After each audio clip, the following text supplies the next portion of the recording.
presented by रंगदार music. Neelia के भरा मल दुल्हा डीजे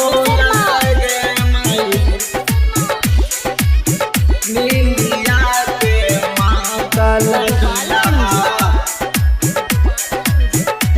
आखियों न खोल सके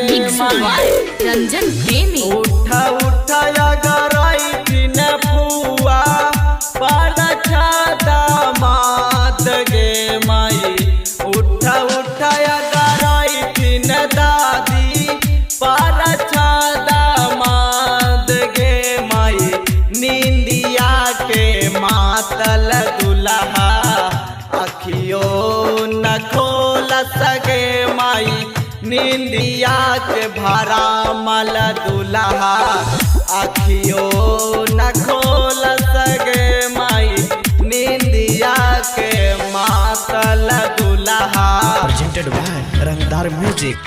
नींदिया के भरा मल दुल्हा DJ Dilip Sharma mix by Ranjan प्रेमी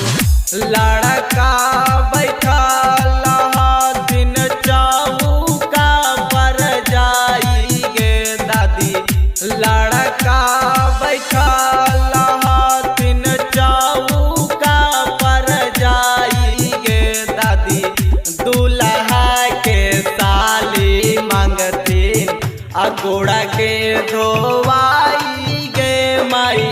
लड़का के साली मांगतीन अगोड़ा के धोवाई गे माई लड़का के साली मांगतीन presented by रंगदार म्यूजिक। नींदिया के भरा मल दुल्हा डीजे दिलीप शर्मा न खोल सके माई नींदिया के मातल दुल्हा मिक्स वाय रंजन प्रेमी रंजान की दुल्हा देवे गोड़ लगाई गे माई चंदन की दुल्हा देवे गोड़ लगाई गे माई मंटुआ राजेशा काहे करता चुमाई गे माई विकसावा पर्वतवा काहे करता चुमाई गे माई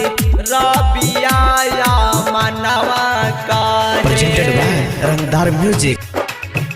नीलिया के भरा मल दुल्हा डीजे दिलीप शर्मा अखियों न खोल सके माई नीलिया के मातल दुल्हा मिक्स वाय रंजन प्रेमी उठा उठा गराई दिन फुआ पर छादा मात गे माई उठा उठा गराई दिन दादी पर छादा मात गे माई नींदिया के मातल दुल्हा अखियों न खोल सके माई नींदिया के भरा मल दुल्हा अखियों न खोल सके माई नींदिया के मातल दुल्हा presented by रंगदार म्यूजिक।